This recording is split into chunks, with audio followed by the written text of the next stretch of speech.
Let's look at another example of growing by a certain percent or decreasing by a certain percent or a certain factor. The current value of a sealed Star Wars figure is $7 and is expected to increase by 12% per year. Complete the table where X is the number of years after 2018. Well, let's modify this just a little bit before we start. Let's cross off current value here.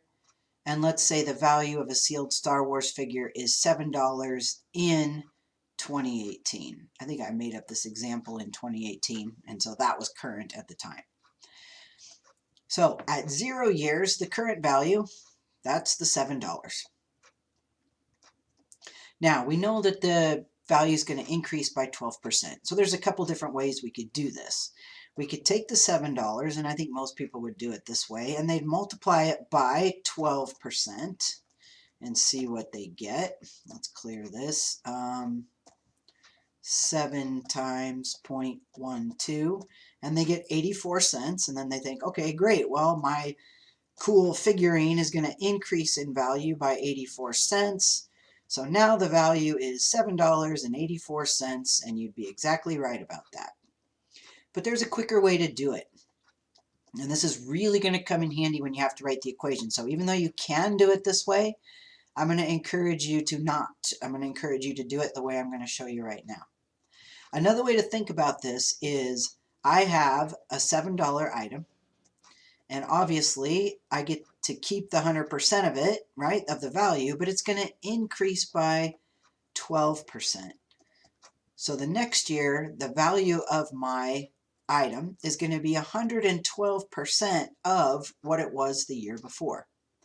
If I take my calculator and multiply 7 times 112% or 1.12, I get $7.84. So that was a way to get to the answer in one step instead of two.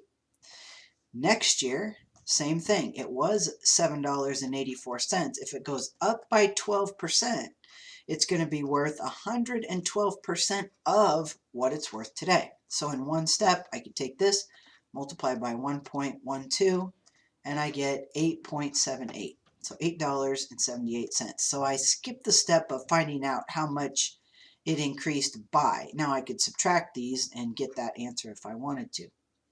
Okay, so next year it's going to increase by 1.12, 112%, and we have $9.83. So thinking back to a previous example that we did, where we were multiplying by 2/3, multiplying by 2/3. What are we multiplying by now, right? We're multiplying by 1.12. So a shortcut way, notice how here I'm going 5, 10, 15, 20. So I don't really want to go times 1.12 times 1.12 times 1.12. I want to do a shortcut. If I wanted to get to this answer, I could have started at the $7 and multiplied by 1.12 for each year that the item increased by 12%. So how many years is that? Well, that was 3 years. Starting here, multiply by 1.12, multiply by 1.12, multiply by 1.12. So I multiplied 7 by 1.12 3 times. So 1.12 to the third power. Let's make sure you guys can all get that to work on your calculator. And I'm sure your calculator looks different than this. This one I can go 7 times 1.12. Then you need to find your exponent button to the, and some of you guys, your exponent button is actually that little caret right there, that little up arrow, to the third equals 983, right? That's what we got in one step.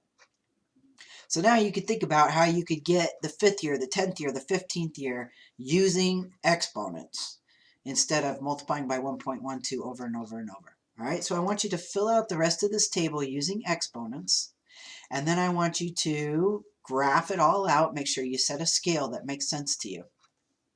Now we're going to do a similar problem on part C, except the population is decreasing by 7% per year. So this is very, very similar. We could, and again, we're gonna do the population of Smallville. So this 2018 this is the population in 2018, the 1600.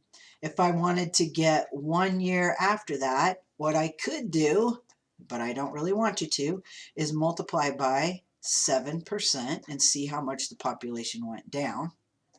1,600 times, now this works fine again, but it's not going to be good for the formula, is 112 people. All right, so I lose 112 people. That's going to leave me with 1,488 people. But what's the shortcut? What's the shortcut? Well, I had 1,600 people, 100% of the population, but I'm losing 7% of that population. So a more positive way to think about it is I'm keeping 93% of the population. All I need to do then is take 1,600 times 0.93, and I should get my next, I should get 1,488. Let's give it a try.